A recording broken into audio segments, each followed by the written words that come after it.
Vivemos em uma época em que a busca pela perfeição parece nunca acabar. Seja se olhar no espelho, ao fazer uma foto ou comparar o próprio corpo com o de outras pessoas nas redes sociais, muitos acabam se cobrando além do limite. Essa cobrança exagerada, esse julgamento interno duro e punitivo tem nome: autocriticismo. E quando ele cresce demais, pode se tornar um dos fatores mais presentes e destrutivos no desenvolvimento e na manutenção dos transtornos alimentares. O autocriticismo é uma forma hostil e punitiva de se relacionar consigo mesmo. É aquela voz interna que diz: você não é suficiente, seu corpo não está bom, você deveria ser melhor. Ele surge quando existe uma diferença entre quem a pessoa é e quem ela acredita que deveria ser. Em vez de gerar motivação saudável, ele produz vergonha, sensação de inadequação e um medo constante de falhar. No dia a dia, esse autocriticismo aparece de formas silenciosas, mas muito constantes. Ele surge nas comparações sociais, quando alguém olha para uma foto e pensa que nunca será daquele jeito. Ele aparece na insatisfação corporal, quando nada no corpo parece bom o suficiente. E aparece também na cobrança exagerada, quando a pessoa acredita que precisa controlar tudo para não ser vista como um fracasso. Quando falamos sobre transtornos alimentares, na anorexia nervosa, há a restrição intensa da alimentação. E mesmo extremamente magra, a pessoa pode se enxergar acima do peso. Já na bulimia nervosa, ocorrem compulsões e comportamentos compensatórios, em que depois desses episódios, a pessoa se critica severamente. Por fim, no transtorno de compulsão alimentar, a grande ingestão seguida de culpa, em que aparecem altos níveis de autocrítica e baixa autoestima. Todos os estudos apontam para a mesma direção. O autocriticismo é um dos fatores mais fortes para o surgimento e a manutenção dos transtornos alimentares. Ele gera vergonha, tristeza, baixa autoestima e intensifica a busca por um padrão corporal que muitas vezes é impossível de alcançar. Esse ciclo se retroalimenta: autocrítica, vergonha, comportamentos alimentares disfuncionais, culpa e ainda mais autocrítica. Mas não são apenas fatores internos. Vivemos em um ambiente que alimenta esse sofrimento. As redes sociais reforçam diariamente a ideia de que o corpo ideal é magro, rígido e impecável. Corpos fora desse padrão recebem pouca visibilidade. Já os corpos perfeitos, geralmente editados e filtrados, ganham aprovações constantes. Isso cria um ambiente de comparação intensa que alimenta a sensação de inadequação. A cultura da magreza também exerce forte influência. Desde cedo aprendemos que ser magro significa ser admirado, aceito e bem-sucedido. Comentários familiares, cobranças e críticas sobre o corpo, mesmo que pareçam pequenas, podem marcar profundamente a pessoa e reforçar ainda mais a autocrítica. Quando falamos de transtornos alimentares, precisamos entender que a autocrítica costuma ter raízes muito profundas.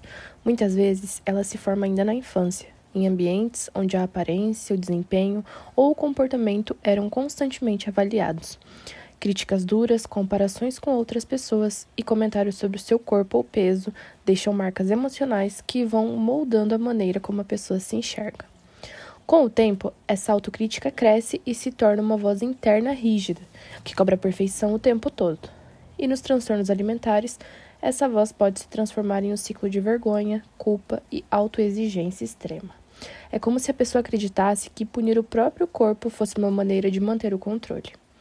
É por isso que a ideia de autocompaixão muitas vezes causa resistência. Muitos pacientes acreditam que, se deixarem de se criticar, vão relaxar mais, perder o foco ou até engordar. Mas a autocompaixão não é permissividade, ela é capacidade de se tratar com respeito e humanidade, entendendo que o sofrimento faz parte da experiência humana. E quando a autocompaixão aumenta, a vergonha diminui, e isso é fundamental nos transtornos alimentares, porque a redução da vergonha abre espaço para pedir ajuda, para falar sobre o que sente e para reconstruir uma relação mais segura com o próprio corpo. A autocompaixão não tira a responsabilidade, ela tira o medo, e isso transforma o processo de recuperação. Dentro da psicologia, intervenções que trabalham vergonha e autocrítica têm se mostrado extremamente eficazes. Uma das abordagens que mais se destaca é a terapia focada na compaixão para transtornos alimentares, conhecida como CFTE. Essa terapia ajuda o paciente a entender como a autocrítica se formou, por que ela é tão forte e como substituí-la por uma postura mais compassiva e equilibrada. ela trabalha também a relação com o corpo, a alimentação e a comparação social, reconstruindo uma forma mais saudável de se enxergar. Buscar ajuda profissional é fundamental.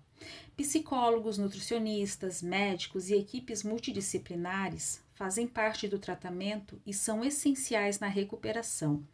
Reconstruir a relação com o corpo e com a comida não é tarefa simples e ninguém precisa fazer isso sozinho. Se você se identifica com esse ciclo de autocrítica, insatisfação corporal ou comportamentos alimentares desregulados, saiba que isso não é culpa sua. Todos nós aprendemos a nos tratar de certas formas, muitas vezes por experiências antigas que carregamos até hoje. Mas é possível construir uma forma nova, mais gentil, mais humana e mais leve de se relacionar consigo mesmo. Ser gentil consigo mesmo não é fraqueza, é coragem, é cuidado. E buscar apoio psicológico é um ato de maturidade e autoconsciência. Que esta mensagem seja um convite para que você trate sua própria história com mais compaixão, mais respeito e mais amor.